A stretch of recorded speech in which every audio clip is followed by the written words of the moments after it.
गांवों से शहरों की ओर पलायन का सिलसिला कोई नया मसला नहीं है।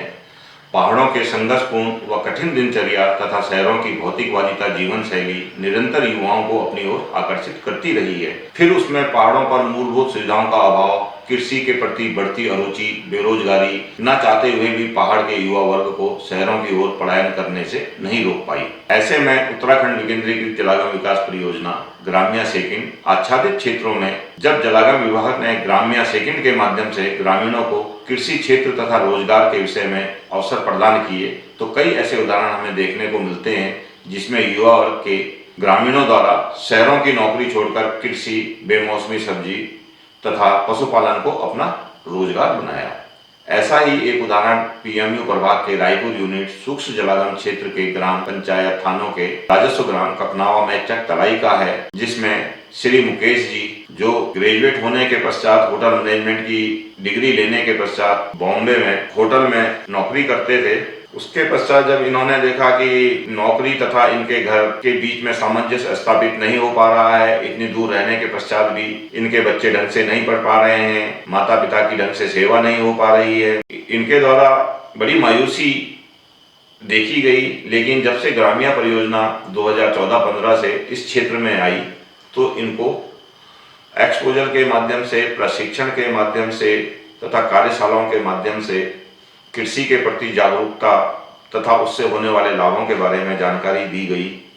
तो इनके द्वारा इस क्षेत्र पर बढ़ चढ़कर हिस्सा लिया गया। इनके द्वारा बैठकों के दौरान परियोजना द्वारा थानों ग्राम पंचायत का लेखा सहायक नियुक्त किया गया, जिससे इन्हें प्रति माह 4,000 रुपए का मानदेय प्राप्त हुआ। माह सितंबर 2018 से इनके मानदेय में 1,500 रुपए की वृद्धि कर प्रति माह 4,500 रुपए मानदेय दिया जा रहा है। केस जी द्वारा वर्मी कंपोस्ट खाद तैयार करने में जब इनको केवी के ढकरानी में प्रशिक्षण दिया गया, इसमें 2 पिट बनाए जाते हैं। 2 पिट के बीच में एक दीवार ईंट की या पत्थरों की लगाई जाती है, जिसके बीच में कुछ खाने छोड़ दिए जाते हैं। गोबर की खाद तथा घास को जो है हम एक पिट में प्रयोग करते हैं, और एक पिट जिसके पास 2 गायें हैं लगभग 20 से 30 दिन में भर जाता है।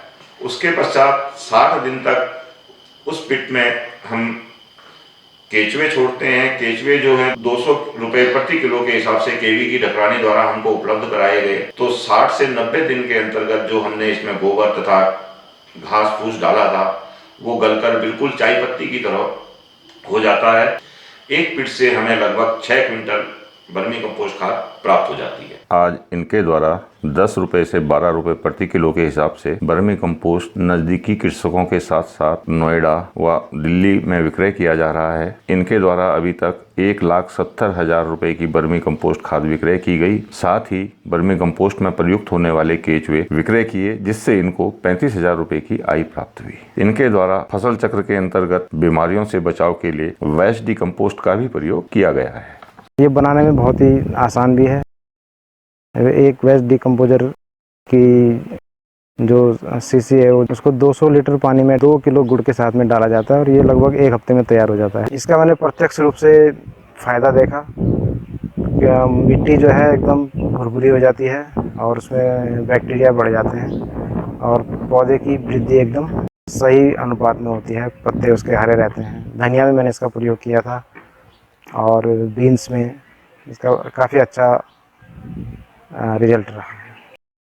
परियोजना के सफल एवं रुचिपूर्ण कार्यों को देखते हुए ग्राम्याश्री के नाम से एक आउटलेट खोलने में भी इनकी सहायता की गई, जिससे इनके द्वारा क्षेत्र के किसानों तथा इच्छुक कृषक समूहों से संपर्क स्थापित कर कृषि उत्पाद क्रय किया जाता है तथा उत्पादों की ग्रेडिंग, पैकिंग कर विक्रय किया जा रहा है, जिससे इनको लाभ तो प्राप्त हो ही रहा है, साथ ही कृषकों को अपने उत्पाद का उचित मूल्य प्राप्त हो पा रहा है। इनके द्वारा आउटलेट में किसानों के विभिन्न उत्पाद, हल्दी, मंडुआ, आटा, दालें, जूस इत्यादि भी विक्रय किया जा रहा है। ग्राम्या 2 परियोजना का मैं हृदय से आभारी हूँ, क्योंकि इस परियोजना के माध्यम से ही मुझे आर्थिक रूप से सक्षम होने में सहायता मिली, और इस परियोजना के माध्यम से ही मुझे जैविक खेती करने के पता चला, और जैविक खेती के फायदे पता चले, क्योंकि रासायनिक खेती से ज़मीन भी खराब हो रही है और स्वास्थ्य भी खराब हो रहा था। इसलिए परियोजना का बहुत बहुत धन्यवाद। इसी तरह श्री मुकेश के साथ ही तंगोलीगढ़ के मदन, अपरतलाई के पंकज आदि ऐसे नौजवान क्षेत्र में हैं जो कि शहरों से ग्रामों में आकर खेती को ही अपनी आजीविका का साधन बना रहे हैं तथा लाभ अर्जित कर पा रहे हैं।